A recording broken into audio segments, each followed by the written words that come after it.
Ingin tahukah Anda, belajar menerima hal tidak bisa kita ubah?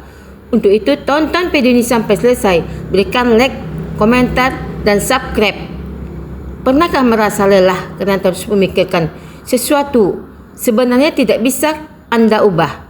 Mungkin masalahnya bukan pada keadaan, tetapi karena kita masih terus melawannya. Lalu bagaimana cara belajar menerima tanpa merasa menyerah? 1. Tidak semua hal bisa berjalan sesuai dengan keinginan. Kita sering membuat rencana. Kita menentukan tujuan. Kita membayangkan bagaimana kehidupan seharusnya berjalan. Tetapi kehidupan tidak sesuai mengikuti rencana kita. Ada rencana yang gagal. Ada kesempatan yang hilang. Ada pula hubungan yang berubah. Ada orang yang milih pergi. Ada usaha yang belum membuat hasil. Pada saat seperti ini, kita sering bertanya, kenapa harus terjadi pada saya? Pertanyaan itu sangat manusiawi, tetapi terkadang daripada terus bertanya, mengapa sesuatu terjadi? Lebih baik kita bertanya, apa yang bisa saya lakukan setelah ini?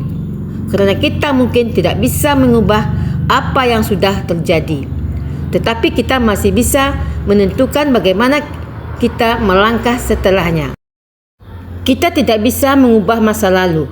Masa lalu adalah salah satu hal yang paling sering kita lawan dalam pikiran. Kita mengingat kesalahan. Kita menyesali keputusan. Kita membayangkan seandainya waktu itu saya memilih berbeda, seandainya tidak melakukan kesalahan itu, seandainya saya lebih berhati-hati, namun sebanyaknya apapun kita menyesali, waktu tetap tidak akan kembali. Karena itu, jangan habiskan seluruh hidup untuk tinggal di masa lalu. Ambil pelajaran, akui kesalahan, perbaiki jika masih memungkinkan. Kemudian lanjutkan kehidupan. Masa lalu tidak harus menjadi tempat tinggal. Biarkan masa lalu menjadi tempat belajar. Karena kita tidak bisa mengubah masa yang sudah terjadi. Tetapi kita bisa menggunakan pengalaman itu untuk membuat keputusan yang lebih baik. Kita tidak bisa mengendalikan pikiran dan penilaian orang lain. Salah satu sumber kelelahan terbesar adalah keinginan untuk membuat semua orang memahami kita. Kita ingin semua orang menyukai kita. Kita ingin semua orang berpikir baik tentang kita. Kita ingin setiap perkataan kita diterima dengan benar. Tetapi kenyataannya, kita tidak bisa mengendalikan pikiran orang lain. Meskipun kita sudah menjelaskan dengan baik, seseorang mungkin tetap salah memahami kita. Meskipun kita sudah berbuat baik, seseorang pun mungkin tetap menilai buruk. Meskipun kita tidak bermaksud menyakiti siapapun, seseorang mungkin tetap memiliki pendapat berbeda. Dan itu adalah bagian dari kehidupan. Kita boleh menjelaskan diri, kita boleh memberikan klarifikasi, tetapi setelah itu, lepaskan hal yang memang berada di luar kendali kita. Jangan habiskan energi untuk mengejar persetujuan semua orang, karena hidup akan melelahkan jika kita terus berusaha menjadi seseorang yang sesuai dengan harapan kita. Menerima bukan berarti pasrah. Ini penting untuk dipahami.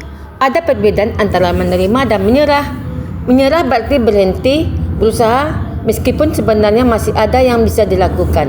Sedangkan menerima berarti memahami keadaan dengan jernih. Kemudian melakukan bagian yang memang masih bisa kita lakukan. Misalnya, kita gagal dalam sesuatu. Menerima berarti mengakui bahwa hasil yang belum sesuai dengan harapan. Tetapi bukan berarti kita berhenti belajar. Kita bisa mengevaluasi. Kita bisa mencoba lagi. Dan kita bisa mengubah strategi. Kita bisa mencari cara yang lebih baik. Jadi menerima bukan akhir dari perjuangan. Justru menerima keadaan dengan jujur bisa menjadi lebih awal dan langkah yang lebih bijaksana. Fokus pada hal yang masih kita kendalikan. Coba tanyakan pada diri kita, apakah yang masih bisa saya lakukan?